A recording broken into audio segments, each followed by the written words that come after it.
بسم اللہ الرحمن الرحیم۔ دوستو السلام علیکم۔ یوٹیوب چینل دلچسپ ویڈیوز میں خوش آمدید۔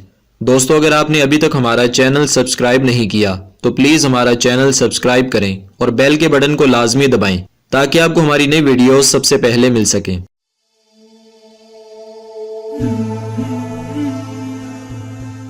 دوستو حضرت سلیمان علیہ السلام کی وفات بھی بڑی بے مثال تھی۔ ملک شام میں جس جگہ حضرت موسیٰ علیہ السلام کا خیمہ گاڑا گیا، ٹھیک اسی جگہ حضرت داؤد علیہ السلام نے بیت المقدس کی بنیاد رکھی، مگر عمارت پوری ہونے سے قبل ہی حضرت داؤد علیہ السلام کی وفات کا وقت آن پہنچا اور آپ نے اپنے فرزند حضرت سلیمان علیہ السلام کو اس عمارت کی تکمیل کی وصیت فرمائی۔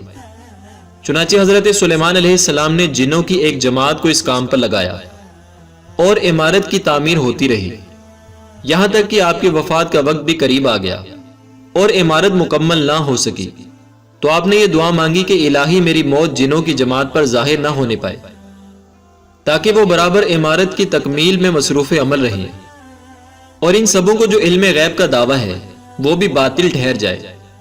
یہ دعا مانگ کر آپ محراب میں داخل ہو گئے اور اپنی عادت کے مطابق اپنی لاٹھی ٹیک لگا کر عبادت میں کھڑے ہو گئے اور اسی حالت میں آپ کی وفات ہو گئی، مگر جن مزدور یہ سمجھ کر کہ آپ زندہ کھڑے ہوئے ہیں برابر کام میں مصروف رہے اور عرصہ دراز تک آپ کا اسی حالت میں رہنا جنوں کے گروہ کے لیے کچھ باعث حیرت اس لیے نہیں ہوا کہ وہ بارہا دیکھ چکے تھے کہ آپ ایک ماہ بلکہ کبھی کبھی دو ماہ برابر عبادت میں کھڑے رہا کرتے، غرض 1 سال تک وفات کے بعد آپ اپنی لاٹھی کے سہارے کھڑے رہے، یہاں تک کہ بحکم الہی دیمکوں نے آپ کے عصا کو کھا لیا اور عصا کے گرنے سے آپ کا جسم مبارک زمین پر آ گیا۔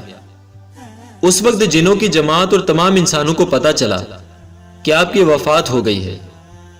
قرآن مجید میں اللہ تعالیٰ نے اس واقعے کو پارہ 22 سورہ سبا کی آیت نمبر 14 میں بیان کیا ہے۔ حضرت سلیمان علیہ السلام کی عمر صرف 53 سال تھی۔ 13 برس کی عمر میں آپ کو بادشاہی ملی اور 40 برس تک آپ تخت سلطنت پر جلوہ گر رہے۔ آپ کا مزار اقدس بیت المقدس میں ہے۔